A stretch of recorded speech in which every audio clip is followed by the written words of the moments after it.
Live from the J.C. Newman Cigar Studios in the great state of New Hampshire and the Gurkha Cigar Studios in fabulous Las Vegas, Nevada. Welcome to the Smokin Tabacco Show with your hosts, Matt Tobacco and Kevin Acuff. And good evening, ladies and gentlemen. Welcome to another episode of the Smokin Tabacco Show. Sorry about that. The camera somehow came unplugged. Welcome to another episode of the Smokin Tabacco Show. Kevin Acuff is not with us tonight, as he was just had something going on, so he couldn't make it tonight, but he'll be back soon. So it's just me tonight. But I do have a guest with me tonight, and this is someone who I've been looking forward to sitting down and chatting with for a while. Someone who's been making some pretty great cigars and doing some really unique things, and I think a lot of the true cigar geeks probably know about him and some of the brands that are coming out of his factory in Nicaragua.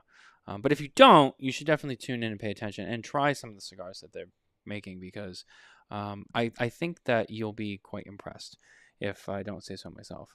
But without further ado, let me bring him on here. It's Mr. James Brown from Black Label Trading Company, Blackwork Studio, Fabrica Oveja Negra. Sorry, I tried to say that too fast, James. My Spanish is getting better, but it's not, polished yet. So I sometimes I get ahead of myself and I try to say it fast. I'm not at the fast speed yet. So, but anyway, here you are. Welcome to the show. It's great to see you. Thanks for being here. I'm happy that you're finally on the show, and this is gonna be awesome. I'm looking forward to it. Yeah, thanks for having me. It's great to be here. I have to say, and we have a couple of ads that we're gonna get to in a second, and then kind of dive deeper into it. But like I said, I have to say, really cool stuff coming out of the factory recently. But kind of the existence of you. I mean, Fabrica Oveja Negra translates to the black sheep. Kind of figured out where the vibe comes from. You guys are very different. I think you try to be different. I know you guys, you do different things. You kind of different people. You're outside the norm. Not gonna really like the old school ways, and which I think is great. I like the theme behind it, and you work with Dissident. I know is one of the brands you guys work with too, and they're also, it's like being different and being out there and kind of doing their thing. So I think the biggest thing first and foremost that I love about everything you guys are doing is how you kind of sing that tune, and you've stuck with it, and it's who you guys are, and I think it works for you, and the products that you make and the stuff that you guys have on shelves, I think is also a huge reflection of that, and I think it's what makes you guys really cool and special. And so I've had my geek moment with you guys, but yeah, man, it really is. It's cool to have you guys here, and I can't wait to talk more about what you guys are doing. So just congrats with everything you guys have accomplished already. Thank you. It's always nice to hear that something like being unique and different, which is kind of our goal and our focus and everything that we do, comes across, and people see it, they get it, they understand it. So that's always great to hear. Yeah, I mean, and that's not to say that the traditional ways are not special and appreciated. I mean, believe me, there's a lot of traditional brands out there and doing a lot of traditional things, and they do a great job, and they make some great cigars. But I think that's what's great about kind of where the industry is today, with just so many different companies and brands and people doing different things. And there's a lot of people who I think try to do things outside. Actually, that might have been on my end. I apologize for that. Although it says the feed is still live, so I think we're okay. Sorry about that. Yeah, I can hear you. All right, good. We'll just keep going. Sorry about that. But yeah, like I was saying, and you're not the only one though. To the point I was trying to make is, there's a lot of others, especially today with how diverse the industry is. There's a lot of different brands out there, a lot of smaller brands trying to do their own thing, trying to do something different and stand out, because it's easy to blend in. So when you come across brands like the brands you have, for me it's quite special, because I like finding different things and people who do things differently. But without further ado, let's hit some of our ads really quickly and talk about some of the people that help make this show happen, because without them, we would not be here. So I love them very much, and I have to give them their time. First and foremost, our cigars tonight are brought to you by the number2guyscigars.com. That's right, the number2guyscigars.com. Head over there today for an amazing selection of cigars and cigar accessories. Brands you know and love, and maybe some that you haven't heard of, and you should pick up and try them because you might find a new gem that will become a staple in your humidor at the number2guyscigars.com. James, you're our guest. What are you smoking with us tonight? I'm actually smoking the new 2024 Bishop's Blend that just released, like a week ago to retailers. So very excited to have this year's Bishop on the market. It's a cigar that we've done since 2016. But it's a cigar that we kind of allow to be what it is. Every vintage of it is different. And so I'm really excited about the 2024 vintage. I think it's a little deeper, richer, darker, a little less spicy and intense as it's been in years in the past. So, but it's, like I said, it's got a lot of depth, a lot of complexity, and it's a very unique and interesting cigar. So I've been smoking a lot of these lately, just because I really like to get into whatever the new release is. Yeah, I mean, I can imagine too. I mean, any good cigar maker, I mean, you're probably constantly, I mean, you're always, I think a lot of people assume you're only smoking like test stuff or stuff you're working on, which I'm sure there's a lot of that goes on. But even post-production, when stuff's like, being made and it's already going out, you got to be smoking that stuff all the time too. You just, even for yourself, to make sure that the consistency, the quality's there, and kind of what you want and what you created is still what's coming off of the rolling table too. Yeah, absolutely. I mean, I smoke through pretty much everything we make on a very consistent basis. And then kind of whatever LE is about to come out, has come out, I'm always smoking through those as well, just to kind of see where they're at. I have to kind of preview and check everything before it actually leaves the factory, just to make sure that it is exactly what I want it to be. And so, yeah, it's a good, healthy rotation for me, because I get kind of a snapshot of everything and what's going on. Yeah, I mean, it's a very smart move. I mean, many cigar makers, I'm sure, follow the same practice. But yeah, you have to, right? Plus, at the end of the day, if you're making your own cigars, why not smoke your own cigars and enjoy them? Because, I mean, you created them, so, why wouldn't you, right? So that's always going to be fun, too. But I'm smoking another cigar that has come out of your factory that you make, and I'm really enjoying so far, and that is the Grimalkin Emilio that was actually gifted to me. I have to do a shout-out on this. From my friend Brendan Cox of Vintage Cigar in Westerly, Rhode Island. Shout out. This was very nice. A gift from him, and this cigar is fantastic. Really, really enjoying this cigar. I don't believe any of your cigars are available at the number2guyscigars.com, but there are plenty of brick and mortar retailers across the United States who do carry them, so make sure you check those out. And if they don't carry them, tell them to. That's the other thing. I always try to remember to tell people this. If you go to your local brick and mortar and they don't have the cigars you're looking for, tell them to get them. It's the only way you're going to see them, unless you buy them online. But always try to support brick and mortar first. That's what I always say.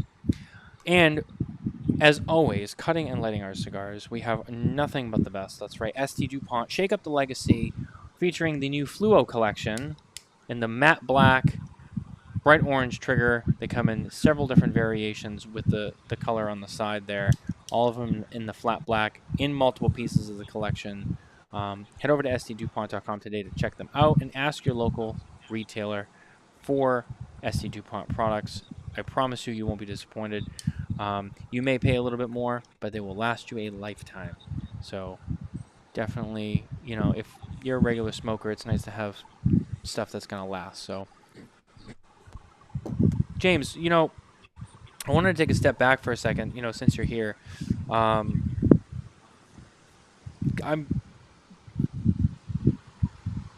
How long have you been making cigars? Because I'll be honest with you, it's something I actually don't know. And a lot of the times when I have someone coming on that, I'm not as familiar with, I actually save these questions for the show because I like to do it kind of more authentic and raw. So I knew you were coming on, and I figured I'm going to do a little bit of back history with you and kind of hear this firsthand right now on the show. So that's one thing I wasn't sure of. How long have you been making cigars? Well, so Black Label has been around since 2013. So, we're going on 11 years with Black Label. But I was actually making cigars for 2 years before that. So, in total, actually producing cigars 13 years. So, it's Very, been a very while. cool. Yeah, yeah. Now, did you have another career before this? Is this something that you've kind of always been interested in, and you just kind of made your way into the manufacturing aspect? Like, what were you doing before that? Yeah, so it's, we have kind of I would say, a very unique origin story. Very different than most people that end up, where we are in this industry. So I haven't lived in the U.S. for about 21 years. And before cigars, I actually owned a travel company that full of Central America. I'd always been a cigar smoker, since my early 20s, and with my travel company, I had the opportunity to spend a lot of time in Nicaragua, and so I really fell in love with the industry side of the cigars from the manufacturing standpoint, from the Nicaraguan side. So, I didn't really know anyone in the U.S. and that was involved in cigars in any way, shape, or form. I didn't know any retailers. I didn't know anybody in the business. I didn't have like a core group of friends that were into cigars. I was just spending time in Nicaragua and learning everything I could about tobacco. And fast forward a couple of years, and I wanted to kind of try my hand at cigar making. And so, after a couple of years of learning everything I could about blending cigars, I decided to make a line for our travel company. And, people that came on our trips tended to be kind of, corporate guys that were all into cigars, and they really fell in love with the product and the cigars that I was doing, and that kind of sparked the idea to move from the travel industry into the cigar business. That is an interesting origin story, and I think what's funny is, we talked about how kind of the mantra behind the brand has been, very different, very out there. Even your entryway into the business is so different and so out there, but I love it. It's great because it makes the whole thing, authentic. But that's very, very cool. Yeah, Very and I think interesting. that I think that the way that we went into the industry helped define who we are in a lot of ways, because I think the best thing that happened for us was we didn't have any outside influences. It was all about exactly what we want to do. We didn't have someone telling us that this is a good idea or this is a bad idea. We just kind of went with exactly what we wanted and did it in the way that we wanted to do it, which, come to find out later was a very different approach than a lot of people. And it ended up, working out really well for us. But it definitely, from day one, defined who we were as far as a brand and as far as a cigar company. Yeah, I mean, you kind of had to figure it out as you went, and you didn't really have the guidance. I think there's a lot of people who come into the business, they start making cigars, whatever. They have some connection. They have some help or someone looking over their shoulder, being like, hey, you guys were just like, we're in this, and whatever happens, happens. We're doing this no matter what. And the important thing for me was, at that point, I didn't realize that, this industry was so much about kind of selling yourself as a cigar maker. It was, so when we started, I was very, very focused on making an impact with the brand. I didn't want to be just another guy with a couple of cigars or whatever. So when we decided to launch, we made sure, we had 6 different lines. I was very adamant that the brand made an impact. When you saw it on the shelf, it told a story, it made sense, and it was impactful, to the consumer. And we had, multiple options for different people's palates. And so, yeah, we kind of came out super strong in terms of our presence. And, I think that a lot of people would have told us probably to take the slower approach, but we just kind of went for it. Now, back then, what was like one mistake you guys made along the way? I mean, everyone learns from their mistakes. What was like the one mistake back in the day that, when you think back, you're like, wow, I wish we didn't do that, but it is what it is. When we started, we thought that we were going to have the ability to work with another factory, um, you know, be able to accomplish our goals, put out the type of cigars we wanted to make, be as creative as we could be, using someone else's factory, and we, learned very quickly that that was not going to be the case, and we actually had a very couple of very bad experiences very early on dealing with the factory that was producing the product. And essentially in 2015, so about a year and a half, 2 years into this, we were at a point where it was like, listen, we either need to be all in, open our own factory, and do everything ourselves, or be done.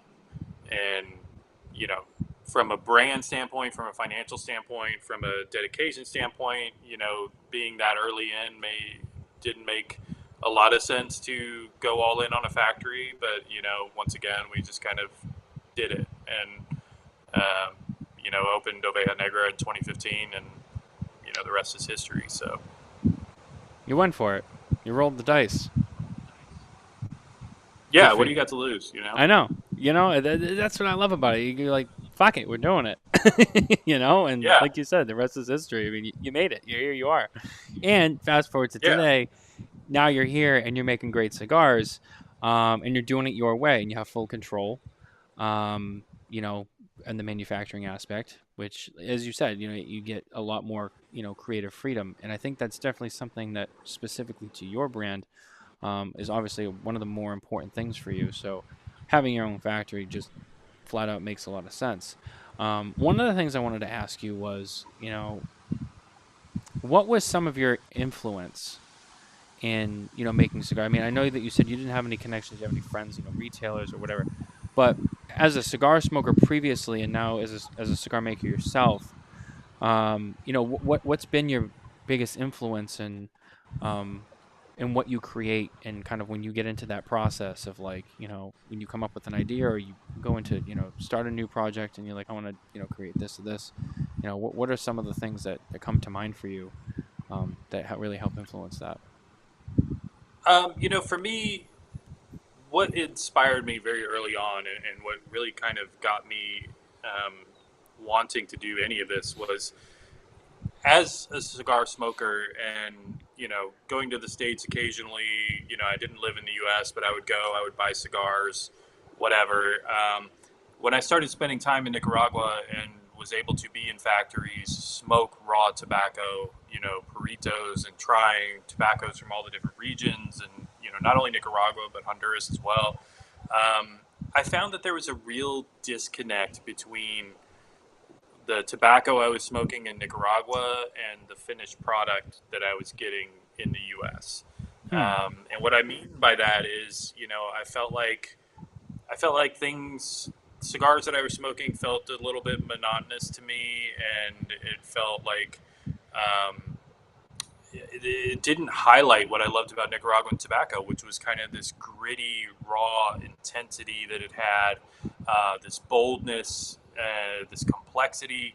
And, so that kind of was a huge question mark for me. It was like, why is nobody putting out cigars that are really like, showing what this incredible tobacco is, and so that was the idea, and that was the inspiration, was to take what I loved about Nicaraguan tobacco and start making cigars that I felt like were different and unique, and really highlighted that aspect of it, that bold intensity that it had. So, like, in other words, did you feel a lot of Nicaraguan cigars were just kind of like washed out? Like a lot of that tobacco was just kind of blended down, so that you kind of lost a lot of what it had raw, and that was just kind of Yeah, the general... it was kind of, it's a lot of jalapa. I mean, let's be honest about it. You know what I mean? And that's great. People love it. It checks the boxes for most people. It's kind of what most people want out of a Nicaraguan cigar, but it wasn't what I wanted. You know what I mean? I wanted that kind of gritty, intense smoking experience, and I just felt like at that time there was a lot of room to do something different, and come out with not only a cigar but a line of cigars that was the focus. Now, did so with Black Label, you guys obviously have your core lines and your staples, and then you have the Blackworks Studio, which you have your core lines and your staples. Then you obviously do a lot of limited production stuff. Like you're smoking tonight, your Bishop's Blend. When do you really start getting, you're doing different things with your core lines. You're doing different things with Black Label. I kind of like me and you kind of talked about this a little bit before the show, like in terms of like some of the Blackwork stuff. Like I mentioned, the Killer Bee, I thought it was fantastic. And on a lot of those cigars, you're using multiple wrappers, you're using different tobaccos and some like funkier stuff. When do you like venture into that and you're like, we're gonna start like really going outside the box and playing with different, multiple wrappers and really mixing it up and just kind of, daring to go where I think a lot of people don't, because I think it's tricky to do. But you guys have seemed to have always found a way to make it work, I think is kind of how I Yeah, want to put it. I mean, I would say that the way that I would describe it is,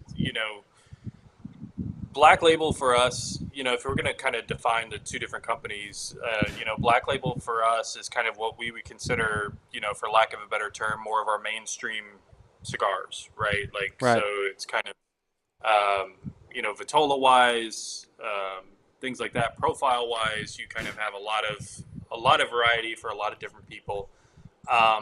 But kind of to go to what you were talking about, when we started the factory in 2015, for me, that was kind of like,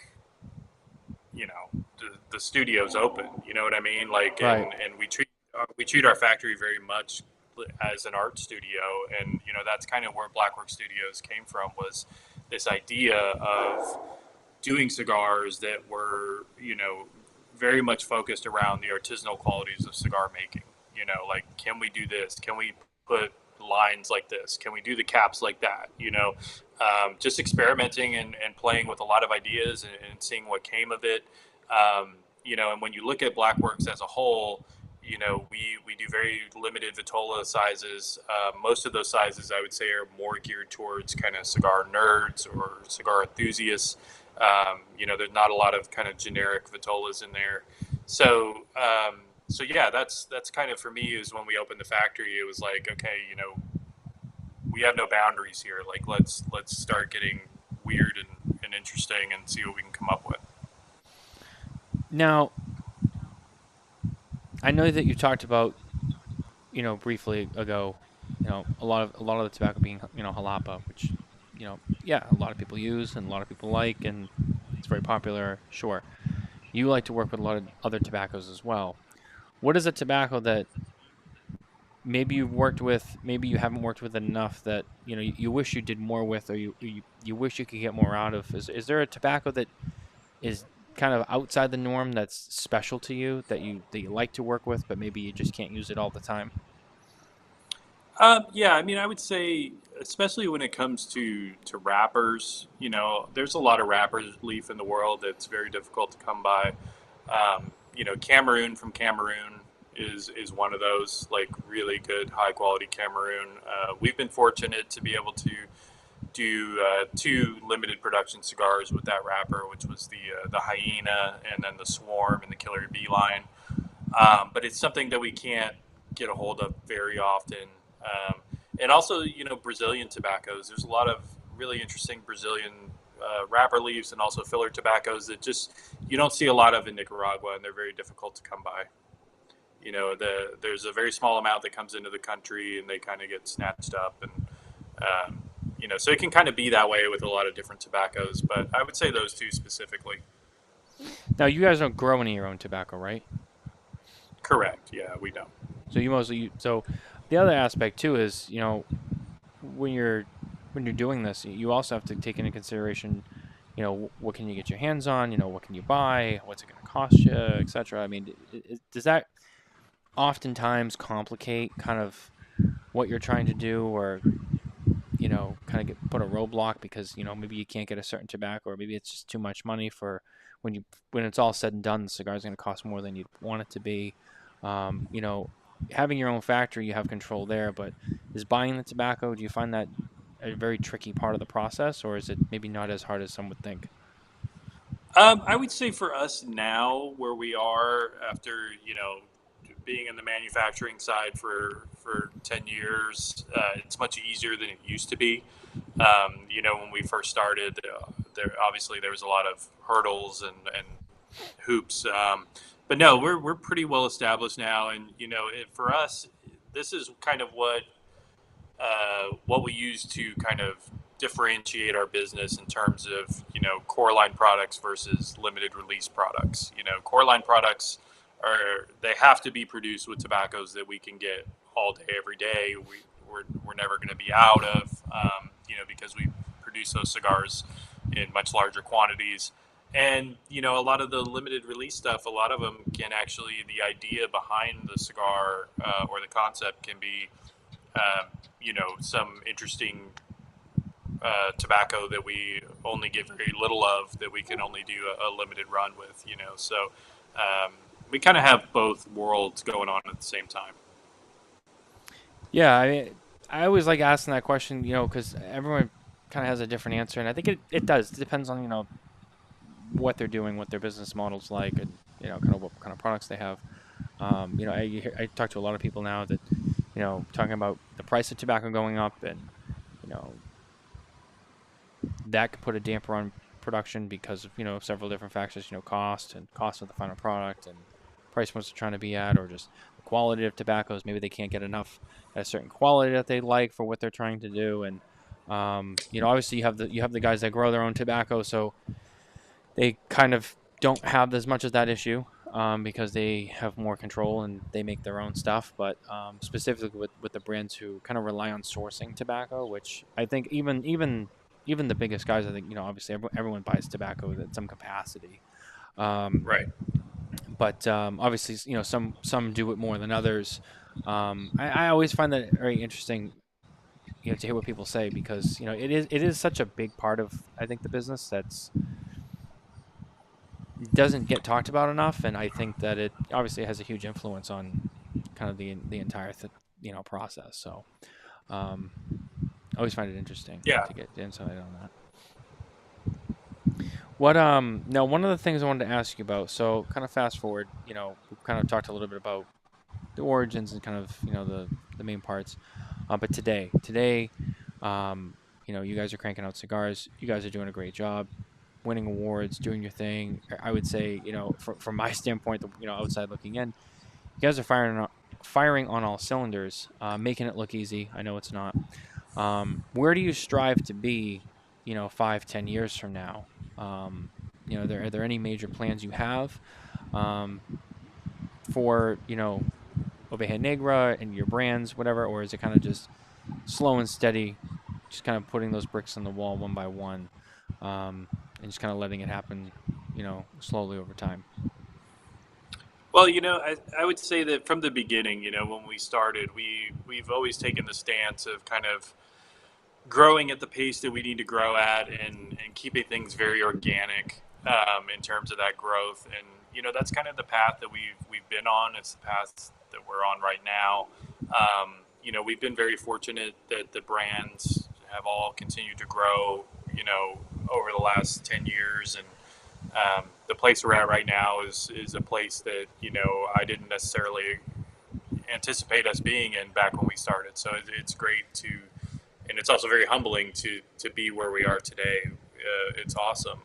And I would say that that's just kind of our path forward, is to just continue to do what we do, and try to keep putting out unique and interesting cigars, and and at the end of the day, kind of opening people's eyes to trying something different. That's always my goal, is to try to reach more consumers, and show them what we're all about. And you never know, like, maybe we're the brand for you. And that's the most fulfilling part of this, I think, for me, is that when somebody has been a person like me, when was a consumer out there looking for my brand, looking for what I could relate to, and what I really enjoyed smoking.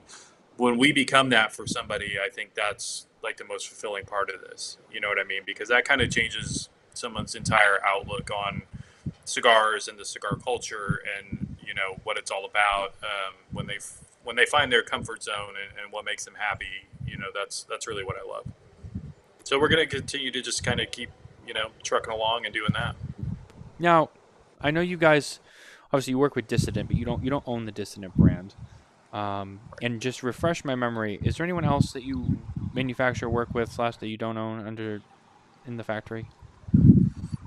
So Emilio, which you're smoking the Grimalkin from Emilio tonight. So Yep. we do all the production, the artwork, and all that for Emilio as well.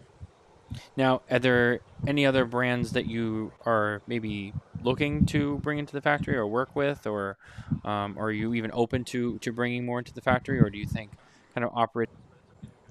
Okay, so yeah, I mean, I would say that I wouldn't necessarily say that we're closed off to that idea. For me, it has to be the right fit. You know what I mean? I think that we're very. I think when you deal on the factory level and the manufacturing level, every factory kind of has its signature profile. Kind of its signature feel and vibe to it, and also when it comes to the cigars, I mean, because we're using relatively the same tobacco, so it would have to be something that kind of meshed really well with kind of our ideals and what we're doing. But I think we've reached the point now where it would be cool to kind of I don't know, maybe go down the road of doing some collabs with people, and because there's a lot of other people in the industry that I respect as well, and you never know. We'll see. So leaving it open to possibility. So you're saying there's a chance. I feel the same way. It's kind of why I brought it up. I'm very curious to see. No one specific really comes to mind. I mean, maybe one or two, but yeah, just kind of judging by what you guys have been making, what you've been doing, and how well you've been doing with it. And seeing the few people that you do work with. I've always been curious, what maybe some collabs would look like, or maybe just a full-time thing, what maybe certain people could look like in your factory. Because, I definitely, I have, you mentioned the cigar nerd aspect. Maybe that's the rougher way of putting it.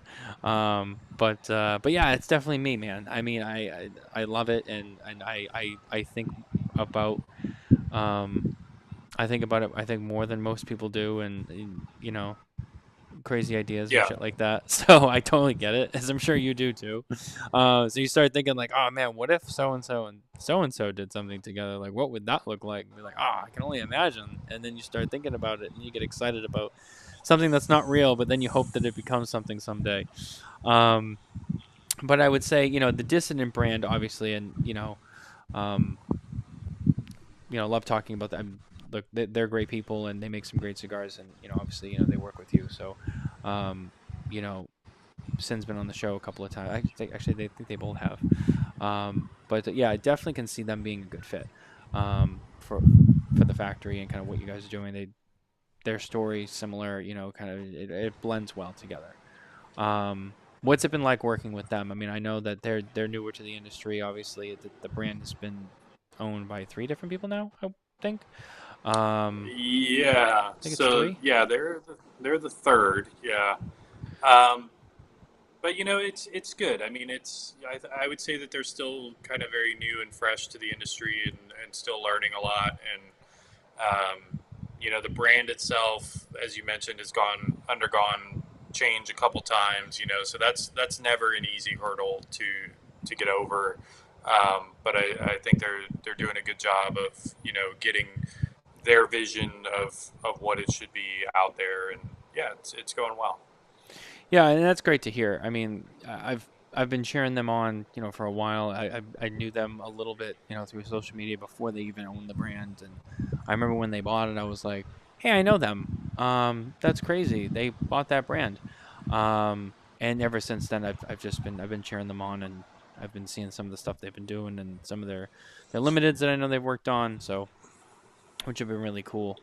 So just another shout out to them. It is time for our news segment, so I'm going to give you a break briefly, and I'll read our news off, and then I'll circle back with you. But our news is once again brought to you by Micallef Cigars. That's right. If you head over to smokintabacco.com, you will find reviews on the Micallef Black, which Kevin is not here, but normally I would point to Kevin and say, this guy over here, but he's not here because he bailed on me. Again, I'm just kidding. I gotta poke fun at him when I can because he's not here to defend himself. So what fun would that be? But yeah, releases continuing to come out. We had this dry spell for a while, and it was kind of quiet. And with the show, and we've talked about this, and I'm not going to keep rehashing it, but a lot of stuff happened early in the year, the trade show, a lot of big announcements and stuff. It kind of got quiet, but the last month or so,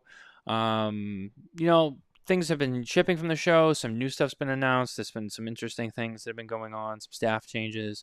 A brief shout out to Mike Palmer for being promoted to national sales manager for Postpace.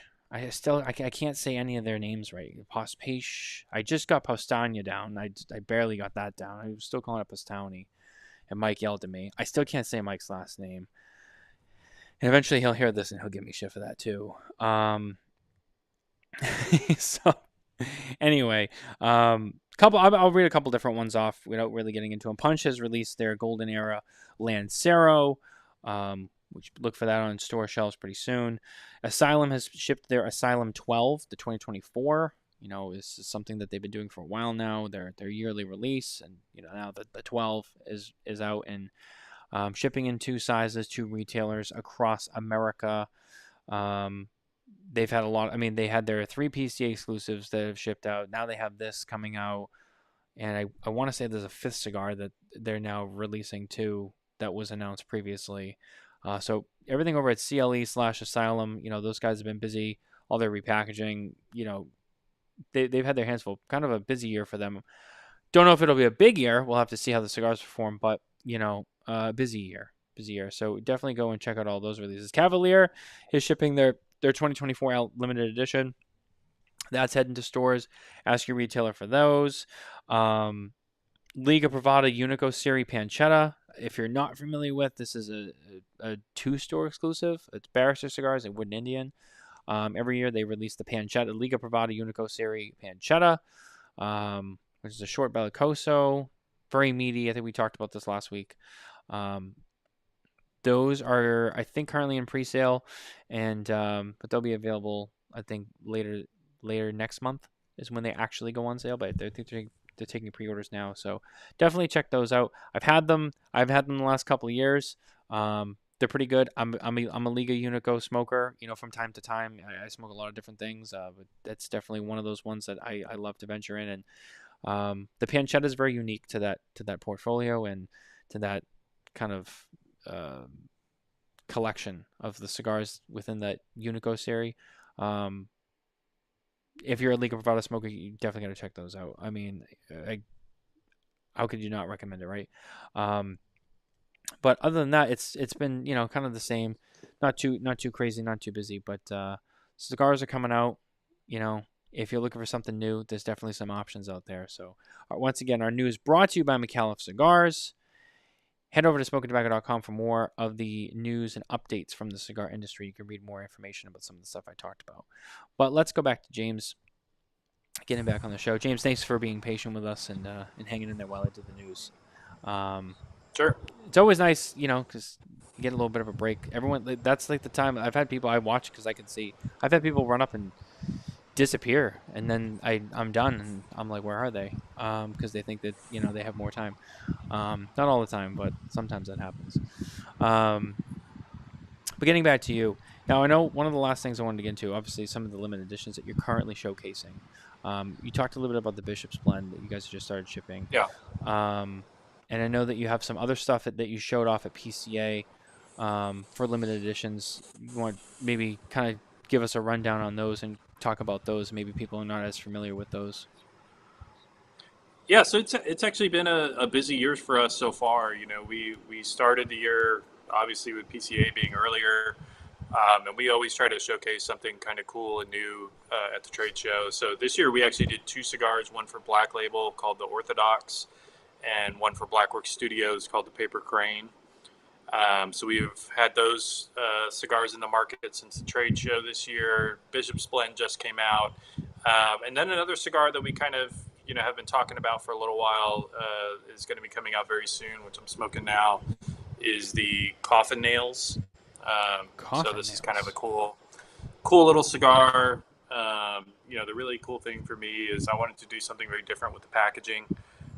So it's a small kind of cardboard cigarette type box here with a flip top. Oh, that's cool. So it's a 10 count. Yeah, so this is going to come kind of in a nice tray with 5 boxes of these for the retailers. So we're super stoked to get that out. It's a very big, bold, intense cigar in a small package. So it's kind of what Black Label is all about. Yeah, what's the size on that cigar? Sorry, maybe you said it and I missed it. Yeah, so it's a 5x40, Wow, and it actually has a little bellicoso tip on there as well. It's cut off, but yeah, so yeah, it's a good, semi-quick smoke. It does burn pretty slow. It's got some heavy filler tobaccos in there, so but yeah, so we're super stoked to get that out, and that's actually going to be not a limited. It's going to be part of the Black Label core line and available all the time. Oh, that's really awesome. I love that size, and I've been getting into, recently myself. It's just smaller sizes. I don't know what it is. 5 years ago, I loved, larger sizes, Gordos and larger Toros, and I dabbled in the 70 ring gauges for about a month, where it was all I smoked. But it's funny. I've always been slightly larger Vitola, but the last year or so, I don't know what it is. I always go for thinner ring gauge, maybe shorter, just the smaller formats, and I don't know, just something about them. All the ones I've smoked for the most part have performed even better than their larger counterparts. I know you guys have done stuff with smaller formats. The Killer Bee. I know Right. that's a Lonsdale, I believe, right? I don't know the exact dimensions of that cigar, but roughly. Yeah, we have done it. We have done it in a Lonsdale, but the standard release Killer Bee that we started with was a 4.5 by 46, so kind of a short Corona. And I always love to tell people that the craziest thing is that when we started Blackwork Studios, the Killer Bee was kind of super hype cigar and all that. And I definitely think that we were probably one of the only companies out there that have ever had a Petite Corona as our number one selling SKU, which I think is pretty cool. That is cool because it's. I feel like it's not a size you'd expect, but it's a great size and it performs well. Which also, as you were saying that, it did come back to me. It was the Swarm that I was talking to you about before. It was the Swarm. Okay. Which I think that was the one that you did in the Lonsdale, correct? Lighter wrapper? Pseudo, yeah. So it's more like a Corona Gorda, but yeah, I could see. Ish, I yeah. can see where you. Yeah. Yeah, I wasn't sure exactly what it was, but I had the shape in my mind of roughly. But yeah, that was the one that I was talking to you about before, which I thought was fantastic. I mean, they're all great, but that one in particular, I remember I smoked it and I was like, "Whoa, this is Yeah. crazy." Yeah, and it's one of those things where when we talk about kind of doing things different and interesting and showing people something that they're not necessarily familiar with. I think when it comes to Vitolas as well, it's one of those things where we've tried to do kind of different, unique Vitolas that maybe people haven't really tried before, like Corona Largas and Lonsdales and things like that. And I love to be able to get people to try something different that they've never had before. You know what I mean? And sometimes it's a struggle, man. I mean, honestly, I can't tell you how many like events I've been to where I try to put a Killer Bee in somebody's hand and they just want a bigger cigar. You know what I mean? And so it kind of is what it is. But I hope that somewhere along the way, people have tried something that's a kind of a weird, unique size that they've never had and fall in love with it. It's funny you mentioned that because like I used to like in my earlier days, I used to be one of those people, and I'm not trying to hate on anybody. I don't want this to get taken the wrong way, but I used to be one of those stereotypical people that was like, well, I smoke Toros, like that's all I smoke. And whenever someone was like, oh, have you had this blend? I'm like, yeah, do you have it in a Toro? Like, and that was when I was a little more naive. And I finally like had to break out of that, and just be like, stop fucking fixating on that one size. Like, explore the sizes. Like, and when you try something new, maybe get one of each of the sizes and find out which one is the best one. Which is something I still love to do, because yeah, man. I mean, I see, and I know exactly what you're talking about because people ask me all the time, like, oh, like blah blah blah blah. And I'm like, oh, you should try this, try this. Like, I'm really digging this blend. They're like, oh, well, do they make it in this size? And I go, well, no, it's a smaller form. And they're like, oh, well, no, I'm good. And I'm like, you're gonna love this cigar. I'm telling you, you're gonna love this cigar. And they're like, yeah, but it's too small for me. And I'm like, just smoke it. You're gonna like the way it tastes. Yeah, but it's too small. It's not enough. It's like, then buy 2 of them. Like, I don't know, like I don't know what to tell you. Like, you're gonna like this blend. And I find that's more common than people realize is like what you just said. Like, oh, I want a bigger cigar. So like, if you don't make it in a bigger size, I'm not gonna try it. It's like, you got to get out of that though. Like, focus on the blend. Don't focus on the size. It's so true. And I'm so glad that I was able to break out of that.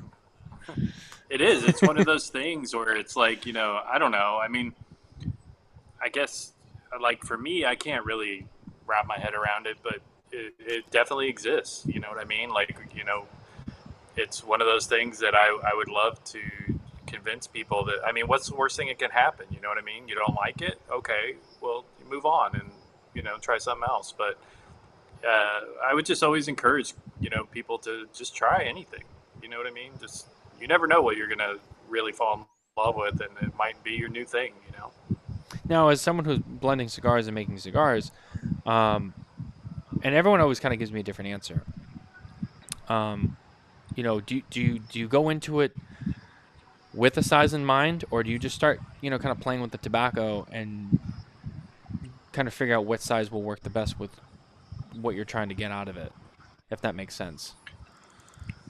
Yeah, so I mean, it definitely depends. I mean, I think the coffin nail is a good example. I knew I wanted to make a cigar in this specific size because the whole project was conceived around that. You know what I mean? But I would say for the most part, like if I'm just working on a blend idea, I always like to work in like a 4.5 or 5 inch length with no more than a 46 ring gauge. And to me, that's kind of the perfect filler to wrapper ratio to give me like a very true representation of what the blend is. And then in terms of like, changing the vitolas, from that stage, I can kind of, work up or down and tweak proportions and whatever's necessary, because kind of as you go up in ring gauge, the cigar becomes much more about the filler and less about the wrapper. And as you go down, the wrapper becomes more dominant. But I would say that kind of 46 ring gauge for me is a really, really good place to start, and to get, that filler wrapper ratio to where it's very true to the blend. Yeah. It's interesting. Because like I said, I ask that question sometimes with certain people, and you always get different. Not that anyone's wrong. Everyone has their process, and I think that whatever works for them is great. But I find it interesting to see what people say and kind of how they do their process, and and I've heard that too. Some people, they have a size that they kind of use as like our baseline, and then they build off of it. Some people, they make 4 different sizes and they see how each one of those does. They go from there, and the whole to me the whole process is very fascinating, because it's, when I think about doing it, it's overwhelming, and I'm sure it's still somewhat like, you know, a little intriguing and I don't want to say stressful for someone like yourself, but it's definitely, you know, you kind of like, all right, well, it's something new. I don't know how it's going to go. But for me, I start thinking about it. I'm just like, yeah, I don't know where to begin with this. It's crazy Well, I for me, mean, but I mean, in reality, I mean, I think that I would say, like, in my position in our company as the cigar maker and the person, kind of putting these things. So what I was saying was it can be very stressful because, as a cigar maker, whether you consider it good, bad, or you're indifferent about it, this idea that you constantly have to be doing something new, your consumer base is always hungry for something new, something new, something new, and to stay relevant, you have to keep, putting out these products on a very consistent basis, and so, that can be extremely stressful, as somebody, making cigars. yeah, I mean, I can imagine. I mean, you know, it's one of the most important jobs you can have, right? You're making the cigar, you're doing the blending, you're figuring it out. You're the chef in the kitchen that's trying to create the recipe. You're trying to figure out what's going to work, what's not. And I'm sure with that comes a lot of failed attempts, which is part of it, and I'm sure that can be frustrating too. But you know, again, it's, you know, for what, maybe 20 bad things you make, you find one that you're like, it's not bad. I don't know, but I'm sure it's something like that. But yeah, I mean, I can imagine, you know, because that's kind of like, you know, the starting point. You need to have something to go on, and then from there you make it and you tweak it and you check the quality. But creating it, you know, just making it up, I can only imagine.